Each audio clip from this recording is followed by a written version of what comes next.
Hi guys and welcome to Bomb Anime. It's your girl Ruka! And Big Boy Summer here bringing you another episode of Hot or Not.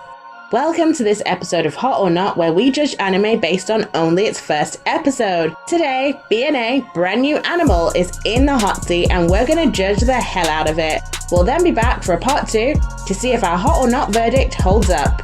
We'll be looking at the creativity, entertainment, character development, world building and execution to see if this anime is hot or not. You know what it is. Let's get right into it. Creativity. I really liked the psychedelic backdrops to this anime. It's really beautiful, really nicely done, quite simple, but it really works. Also, I found it really interesting that beastmen are hunted and seems like killed.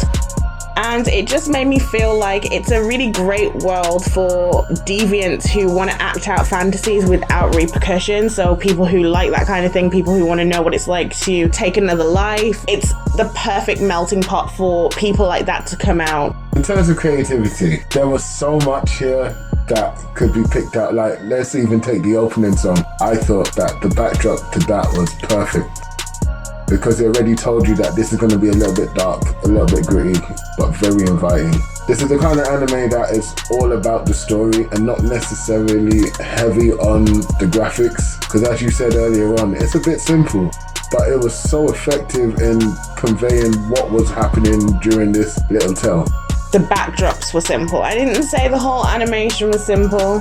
Yeah, but okay, it wasn't groundbreaking animation, was it? It was what you'd expect from an anime of this sort. Entertainment. This is interesting from the beginning because it gives you a lot of information, but it also withholds a lot of things as well. And it raises questions immediately, such as, why is it a pharmaceutical company that has anything to do with animicity? That is the question I want answered. And then you've got the anti-beastmen humans who want to put an end to animicity as well. And they're using beastmen to do it. Like, it's a tale as old as time. I'm biting my tongue to say what this reminds me of, to be honest. And if you know, you know. You guys know what we're talking about. Ruka said she wanted to know what a pharmaceutical company has to do with this. I want to know what the name of the Fox girl is. Character development. I don't know the names of the two people who seem to be the main protagonists of this, which I find really weird. We only got Mari Itami, and she's clearly a sleazeball who takes advantage of beastmen that are in trouble under the guise of helping. Now, I know what you're thinking, like, she did help. However, she took every dollar. Apologies, the island came out of me. And then you've got Box Girl, Raccoon. The eyes kind of made me think maybe a raccoon. Whatever, she's some kind of female beastman, has some kind of interesting power. The only thing that seemed to have any effect on the wolf character that we saw, she pushed him all the way back. She's on the run. She used to be a human being, which we found out at the end of the episode. And now we're thinking, so how did she become a beastman? Because when she said that to the wolf character, he said that's not a possibility. That means no one thinks that's a possibility. So who turned her into a beastman? And does it have something to do with this pharmaceutical company? Because when it comes to certain things, in certain places, certain companies don't have the people's best interests at heart. Let's just put it that way. No. And and it's hard to say because medicine is such an important part of society. It really does help so much, but the things that can be used to help can also be used to harm. Then you've got the wolf character who seems to be, I don't know, like, is he a vigilante or is he part of the police, the secret police? I don't even know. I don't know who this character is. What do you think, Big Boy Sama? I do want to talk about the Mink, Miss Itami. Weasel fits best. Oh, no. She's running a very good business here. And I can't have you besmirch her good name of her honest day's work. People are being hunted. She provides you safe sanctuary and travel. And all she asks is, what is your life worth? What is your life worth? Is it worth everything in your wallet? If so, pay the price. Gotta pay the piper.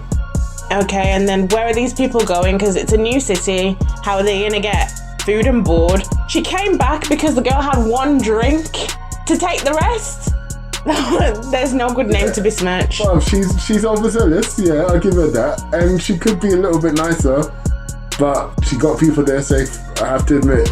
My bet is that she hired the monkey, or the monkey works for her, and that's why she was distracting the fox girl, while the monkey, that monkey was doing a bit too much. Where is he rifling? Anyway. Whoa, Trudeau. Distracted out while the monkey took the wallet. All jokes aside, yeah, she's horrible, but I like the fact that they put that in there. It makes sense, and it's indicative of real life. World building.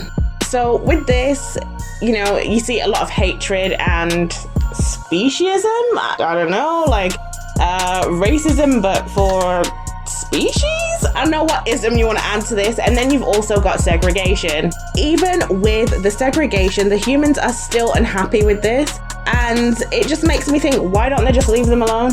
And it's a mirror of the real world. Big boy summer?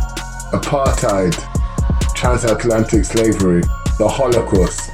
This anime, in the first episode, without telling us the names of the first two characters, has said a lot, and I kind of know where it's going. Plot execution. So straight away you see the tension from the very beginning, and it starts off telling us that 10 years later, there's still protests in the streets. Like, okay, how dedicated do you need to be? So for plot execution, for me, as I said, from the back, the anime told you exactly what it was. The style that it chose was dark, it was gritty, it was in your face, but so inviting. And it's that element there that helped build the suspense. The music choices every single time, like when she was on the run, that song choice was fantastic. Watching her go from jumping really high to that ledge and then jumping down the side of the mountain, there and there, I was there with her. Do you get what I mean? That was like, that's plot execution. That is how you do scenes, bro. I would say that, just to jump off of the back of that, I really did appreciate that the movement that they gave the Beastmen was really cool, and I love the way they used the Wolfman and the way that he uses his sense of smell. So you wouldn't think of it like that, but the details that they put on it, and the fact that he can close his eyes, and actually the sense of smell isn't just smell, but it incorporates his sight, even though he may not have seen it. It's like the smell gives him so much extra information, and it kind of reminded me of what people think about when someone has a sense that they don't have. If you have lost your sense of sight, for instance, every single other sense becomes so heightened, and you can see and hear, you know, sort of like Daredevil. So let's find out what we think of this. Creativity. I don't know. Yeah. Yeah, I mean, yeah, it was creative. I think the elements that made it more creative for me was the illegal smuggling. Well, maybe not illegal, but the smuggling of those who are looking for the promised land from the bad place that they were before. I was just wondering, could I really call it creative? Because it does seem to be mirroring a lot of real events that really go on in the world. But at the same time, they have got a very different take on it. You've got these beastmen, you've got people apparently being able to be turned into them with no real cause, people running for their lives, groups that are on completely opposite sides, and a new hope, really, because you had the posters that we saw in the very beginning that had let's hold hands or something like that, and it was a human's hand and a beastman's hand as well. Paw? I don't know. And then you've got this fox girl who's just revealed that she's actually a human. So there's an element of hope of bridging the divide between the two sides and having a little bit more understanding. But also, you can tell that there's going to be a really hard road ahead. This is a hot for me.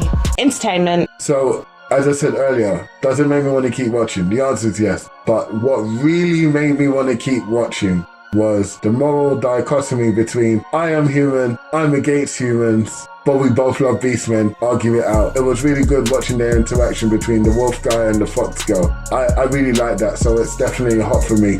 For entertainment, I thought it was entertaining throughout the whole thing. I immediately knew that I was going to find this entertaining just because of the way they kicked it off. They kicked it off with so much suspense and tension. You immediately knew there were going to be fights.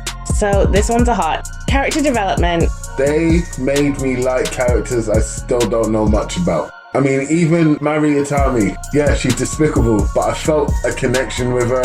I kind of feel like she's doing what she needs to do to get by, because even though she's from Anima City, it's probably not as rosy as we've been shown so far. You must be in hardships. Look at how overzealous that the wolf guy is. He seems more like a preacher than anything else. Look at the Fox girl. She so wants to belong that she's willing to abandon her own race to go and live with the others. I'm here for it. It's a hot for me, bruv. Willing to abandon her own race. She was being hunted. Anyway, this one is a hot from me. It was just a straight up hot. I really like the way that they did develop the characters, even though we still don't know their names. We'll know them by our part 2. World building. It's a hot for me. It's a hot from me. They used a lot of elements of real life tragedies and hard times in world history, and they brought it together. Plot execution. Ruka kind of already stole what I wanted to say on this one, which was about how we saw the beast wolf character use his sense of smell. Not only did they use tension and whatnot, which we've already discussed, but that sense of smell there kind of put me in the point of view from which an animal will see the world. Plot execution is a hot for me. Plot execution is also a hot from me. This anime was really good straight away off the bat. I knew that I was going to enjoy it, and I did. Just again, jumping off the back of what you said with the wolf character, he does seem to be like one of the strongest beastmen. He was going up against a lion beastman, as well as 2 other beastmen as well, and it wasn't even difficult for him. He said he wasn't even going to bother to use his claws, and he ripped that dude's antlers out with his bare hands. It's definitely a hot. So there you have it. Both me and Big Boy Sama have put hot for 5 out of 5. So let's see if our verdict really does hold up when we do our part 2 later on in 2021. Guys, don't forget that we're giving away a £25, yes, a £25 Amazon gift voucher to anyone who posts the anime we should cover on our Monday's episode. We will put a card at the top of this video to show you which video we're talking about, so head over there now. Don't forget to like, share, and subscribe. Peace!